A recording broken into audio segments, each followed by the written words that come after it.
Good morning আমার প্রিয় পরিবার, তোমরা সবাই কেমন আছো? আশা করছি সবাই অনেক অনেক ভালো আছো। আমরাও কিন্তু ভালো আছি।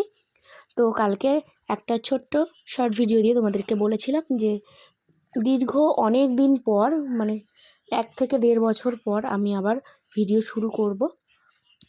তো দেখলাম অনেকগুলোই ভিউ হয়েছে ভিডিওটাতে, এই কারণে আজকে আবার মনে হলো যে না, তাহলে তোমাদেরকে একটা ভিডিও দিই। আর তোমাদেরকে তো কালকে বলেছিলাম যে একটা ক্যাফে খুলেছি, তো এখানে সকালবেলায় ওই লুচি তরকারি রুটি এইসব খাবার দাবারই আর কি বানাই।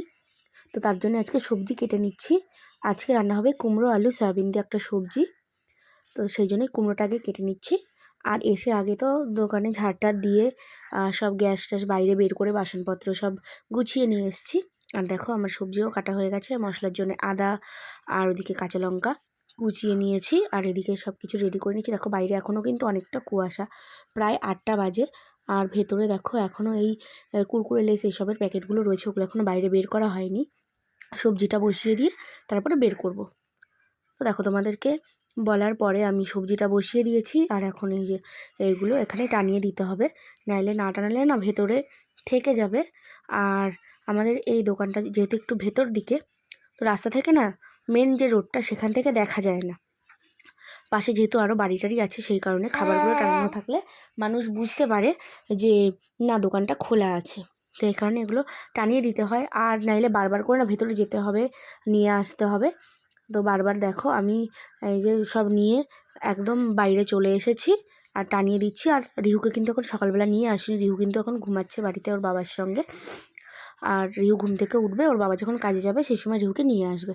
আর দেখো এই যে এখানে 5 ফোড়নে দিয়ে কিন্তু আমি সবজিটা এখানে বসিয়ে দিয়েছি। সবজিটা রান্না করে নেব। আর একটু এই যে আদা কুচিটা দিয়ে দিলাম, এটাকে ভালো করে কষিয়ে নিয়ে রান্না করে নেব। তো আমার দেখো তরকারি রান্না কমপ্লিট, চা বানানোও কমপ্লিট হয়ে গেছে, ময়দাও মেখে রেখে দিয়েছি। আর দেখো তরকারির কালারটা কিন্তু আজকে খুব সুন্দর এসছে। আর এখন প্রায় 12:30 মতো বাজে। তো আজকে সেরকম একটা বিক্রি হয়নি, অনেকটাই তরকারি রয়ে গেছে এখনও, ময়দাও কিছুটা মাখা রয়ে গেছে। আর একজন রুটি নিতে এসেছিলো, তাকে রুটি বানিয়ে দিয়েছি। আর রিহুবাবুও কিন্তু চলে এসেছে, ওকেও খাইয়ে দাইয়ে দিয়েছি। একজন রুটি নিয়ে এসছে, উনি আর কি রুটি খেলো। আর রিহু দেখো এখন দৌড়ি করছে কোলে উঠবে বলে। তো এখন অনেকটা বেলা হয়ে গেছে, 1টা মতন প্রায় বাজে, এই কারণে এখন তো দোকান বন্ধ করতে হবে।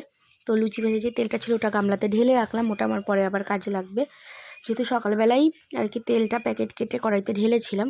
আর সব এখন এক এক করে গুছিয়ে নেব। ময়দা যেটা ছিল ওটা ঢাকা দিয়ে রাখলাম, বিকেলে মোমো বানাতে আমার কাজে লেগে যাবে। এখন আস্তে আস্তে করে সব কিছুই গুছিয়ে ঝাড় দিয়ে মুছে টুছে তারপরে বাড়ির দিকে যাব। আর আমার পেছন পেছন কিন্তু রিহু এখানে ঘুরে বেড়ায়, আমি যা যা করব ও আমার পেছন পেছন ঘুরে ঘুরে তাই করবে। এখন এই যখনই আমি কুরকুরেগুলো লেস এগুলো নামাতে যাব, ও তখনই গিয়ে বলবে মা আমাকে একটা করে দাও, আমিও রেখে আসি।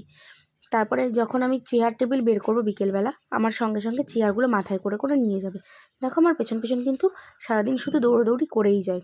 ওর হচ্ছে এটাই কাজ, এখানে এসে শুধু দৌড়োদৌড়ি করবে।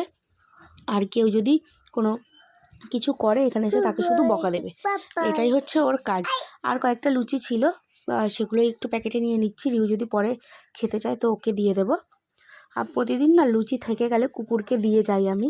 তো আজকে একটা কুকুরকেও দেখতে পেলাম না, ওই জন্যে আরও বিশেষ করে আমি নিয়ে যাচ্ছি। আর রিহু অনেকবার করে বলছিল যে লুচি খাবে। আর দেখো এখন ভয়েস ওভার দিচ্ছি, আর রিহু এসে খুব জ্বালাতন করছে, ভয়েস ওভারটা দিতেই দিচ্ছে না। তোমরা হয়তো পাশ থেকে আওয়াজ পাচ্ছ। তো আর অনেক দিন পরে আজকে মানে ভয়েস ওভার দিচ্ছি, তো এডিট করছি, আমার একটু প্রবলেম হচ্ছে। তো এই করে করেই আমার সারাদিন তো কেটেই যায়, সেটাই আজকে তোমাদের সঙ্গে শেয়ার করলাম। আর দেখো সব কিছু আমার গোছগাছ হয়ে গেছে, এখন টেবিলটা একটু মুছে নিলাম। আর কালকে রিহু পড়তে গেছিলো, সেখান থেকে সন্ধ্যাবেলা দোকানে এসেছিলো, আর রাতের বেলার বইয়ের ব্যাগটা বাড়ি নিয়ে যায়নি, ওই জন্য ওর বইয়ের ব্যাগটাও রয়ে গেছে, তাই বের করে নিলাম বিকেলে আবার যেহেতু পড়তে যাবে।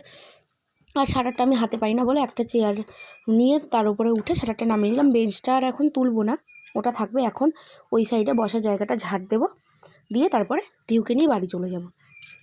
তো এই হচ্ছে সকাল থেকে দুপুর অবধি এখন আমার জীবনযাপন। আবার বিকেলে এসে আবার নতুন করে শুরু হবে আর এক রকম কাজ।